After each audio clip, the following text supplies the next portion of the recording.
Assalamualaikum warahmatullahi wabarakatuh adik-adik, balik lagi. Nah, hari ini kakak mau menjelaskan materi tentang dimensi 3. Dan yang pertama mau kakak sampaikan itu adalah tentang konsep bangun ruangnya dulu ya. Jadi bangun ruang itu apa? Sebenarnya bangun ruang itu adalah bangun dimensi 3 yang di dalamnya tuh punya volume. Jadi di dalamnya tuh bisa kita isi. Kalau dalam kehidupan sehari-hari, bangun ruang itu misalkan contohnya itu adalah toples ya. Jadi kalau misalkan toples itu kan di dalamnya bisa kita isi. Nah, segala sesuatu yang bisa kita isi, yang di dalamnya itu bisa kita isi, itu adalah contoh dari bangun ruang. Nah, contoh lainnya itu misalkan ruang kelas kalian, itu adalah contoh dari bangun ruang berbentuk balok. Di dalamnya kan bisa kita isi, ada orang yang bisa masuk, terus juga ada kursi, ada meja, ada segala macam di dalamnya. Nah, segala sesuatu yang bisa diisi itu adalah jenis dari bangun ruang gitu. Oke, langsung aja ini yang pertama, berbagai macam bangun ruang di sini Kakak punya 6 macam bangun ruang. 1, 2, 3, 4, 5, 6. Nah, dari keenam bangun ruang ini, kalau misalkan kita mau kelompokkan, kalian lihat di sini apakah ada kesamaan dari keenam bangun ruang ini. Kalau misalkan kita kelompokkan hasilnya kurang lebih akan jadi seperti ini ya. Bedanya itu adalah ada 3 bangun ruang yang di atasnya ini sudutnya lancip dan ada 3 bangun ruang yang di atasnya sudutnya tidak lancip ya kan ini dan ini. Nah, dari ketiga bangun ruang yang atasnya nih tidak lancip ya, yang atasnya nutup biasa kayak gini, ini adalah dinamakan sebagai kelompok prisma. Nah, kalau misalkan yang atasnya lancip, ini adalah kelompok dari limas. Nah, penamaannya untuk prisma, misalkan kayak gini, ini tergantung dari alasnya ya. Kalau alasnya itu berbentuk segitiga, berarti ini namanya prisma segitiga. Nah, untuk yang ini kan bisa disebut sebagai prisma segi empat ya, tapi kalau nama lainnya juga bisa dikatakan sebagai balok. Kalau balok itu dia ada yang panjang, ada yang pendek gitu, dia beda-beda. Kalau misalkan dia yang sama semua, persegi, semua itu namanya kubus gitu. Nah, kalau misalkan ini kan bisa kita harusnya kan namanya prisma ini ya, prisma apa namanya? Prisma lingkaran. Tapi dia punya nama khusus yaitu tabung atau silinder gitu. Nah, sekarang masuk ke kelompok limas. Ini juga sama, ini namanya limas segitiga, tergantung dari alasnya ya. Ini namanya limas segitiga, ini limas segi empat, dan ini kan harusnya namanya limas lingkaran. Tapi untuk yang lingkaran ini nama khususnya adalah kerucut gitu. Kesamaan dari bangun ruang di atas adalah ada yang berbentuk lancip dan yang tidak lancip. Yang atasnya berbentuk lancip dinamakan limas, sedangkan yang tidak lancip dinamakan prisma gitu. Nah, untuk volumenya, rumus volumenya ini gampang aja. Kalau volume limas itu adalah 1/3 kali luas alas kali tinggi. Nah, ini luas alasnya nanti yang membedakan itu di rumus luas alasnya. Jadi kalau misalkan alas itu berbentuk lingkarannya pakai rumus luas lingkaran, kalau misalkan segitiga pakai rumus luas segitiga dan sebagainya gitu. Nah, kalau untuk rumus volume prisma, dia nggak pakai sepertiga, dia cuma tinggal luas alas dikali tinggi. Kenapa sih limas ini dia pakai rumus sepertiga? Karena pada dasarnya volume limas itu adalah sepertiga daripada volume prisma. Jadi kalau misalkan kalian punya prisma dan limas yang alasnya itu sama persis, yang ukuran alasnya sama dan ukuran tingginya itu sama, itu dapat dipastikan kalau volume limasnya itu adalah sepertiga dari volume prisma. Itu udah pasti ya, teman-teman. Makanya di sini ada rumus di rumusnya ini pakai sepertiga gitu. Nah, oke lanjut masuk ke polihedron. Polihedron adalah bangun ruang yang dibatasi oleh bangun datar, memiliki garis-garis lurus yang disebut rusuk dan ujung yang tajam disebut titik sudut.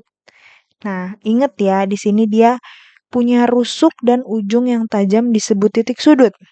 Nah, jadi pada dasarnya hampir semua bagian dari bangun ruang, hampir semua jenis bangun ruang itu adalah jenis polihedron.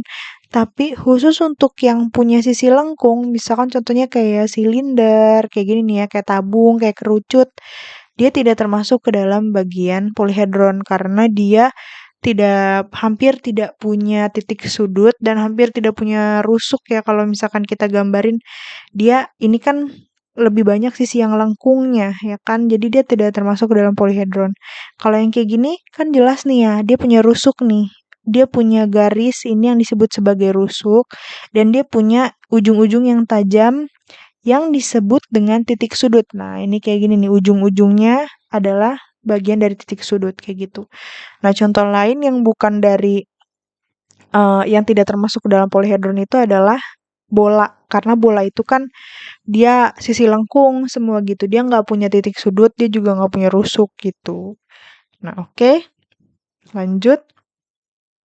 Penamaan polihedron sesuai dengan jumlah bangun permukaannya. Kalau dia jumlah permukaannya 4, dia namanya tetrahedron. Kalau permukaannya jumlahnya 5 namanya pentahedron. Kalau 6, dia namanya heksahedron dan seterusnya. Nah, ini kalian bisa hitung sendiri ya. Kayak gini misalkan contohnya ini ya. Kita hitung dia permukaannya ada berapa. Nih, atas ya 1, bawah 2, sebelah kanan 3, sebelah kiri 4, yang belakang 5. Ini karena ada 5, permukaannya ada 5, berarti dia namanya adalah pentahedron. Nah, untuk yang ini atas ya atas, bawah, depan, belakang, kiri, kanan. Kalau misalnya dihitung ini totalnya ada 6. Kalau 6 itu tadi namanya adalah heksahedron kayak gitu. Jadi kalian hitung aja masing-masing. Ini contohnya ada berapa? Nah, misalkan yang ini nih ya. Satu lagi nih Kakak kasih tahu ini segitiga yang bawah 1, terus segitiga sebelah kiri 2, segitiga sebelah kanan 3, dan segitiga bagian belakang ini ada 4. Berarti kalau 4 ini namanya adalah tetrahedron. Kayak gitu. Jadi penamaannya itu tergantung dari jumlah permukaannya. Nah, terus lanjut. Kalau ini kan polihedron biasa. Nah, polihedron itu ada yang namanya polihedron yang beraturan. Polihedron beraturan adalah polihedron yang permukaannya berbentuk bangun datar yang sama ukuran dan juga bentuknya. Jadi dia harus sama persis bedanya dengan polihedron biasa. Kalau polihedron biasa itu dia ada yang bangun ruang yang apa namanya? Yang permukaannya itu beda-beda. Misalkan contohnya kayak gini. Ini polihedron biasa nih karena dia ada yang bentuk eh permukaannya nih ada yang bentuknya segitiga, ada yang bentuknya persegi panjang kayak gitu kan. Terus misalkan ini juga polihedron biasa karena ini ada yang persegi, yang kotak biasa dan ini ada yang persegi panjang. Jadi dia beda-beda. Bentuknya beda, ukurannya juga beda. Nah, itu polihedron biasa. Nah, tapi kalau untuk polihedron beraturan, dia permukaannya harus sama persis. Ukurannya sama, bentuknya juga sama. Nah, contohnya seperti ini. Nah, ini tetrahedron, jenis tetrahedron dari polihedron yang beraturan. Dia bentuknya segitiga semua dan dia ukurannya sama. Nih ya, segitiganya ada 1, 2 ya, sebelah kiri, sebelah kanan, 3 bagian belakang, dan 4 di bagian bawah. Karena 4 permukaannya, jadi dia jenisnya adalah tetrahedron gitu. Nah, contoh lainnya ini ada yang 6 ya. Permukaannya ada 6, ini namanya kubus. Jadi dia bentuknya persegi semua.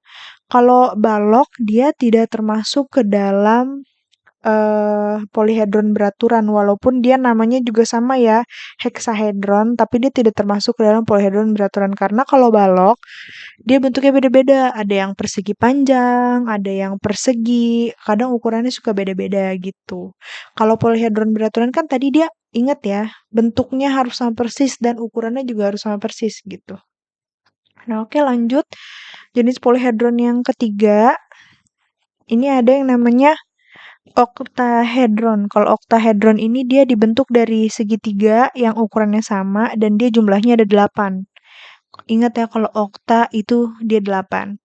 Ini ada dodekahedron. Dodekahedron ini dibentuk dari segi 5 yang sama dan dia jumlahnya ada 12. Kalau ikosahedron ini dibentuk dari segitiga yang sama dan dia jumlahnya ada 20. Nah, kayak gitu. Sejauh ini yang Kakak tahu polyhedron beraturan, jenisnya cuma ada 5. Nah, sampai sini dulu penjelasan Kakak tentang bangun ruang. Kalau ada yang mau ditanyakan atau kritik dan saran boleh disampaikan di dalam kolom komentar. Segini dulu penjelasan Kakak, semoga bermanfaat dan semoga cukup jelas. Sampai ketemu lagi ya adik-adik di video selanjutnya.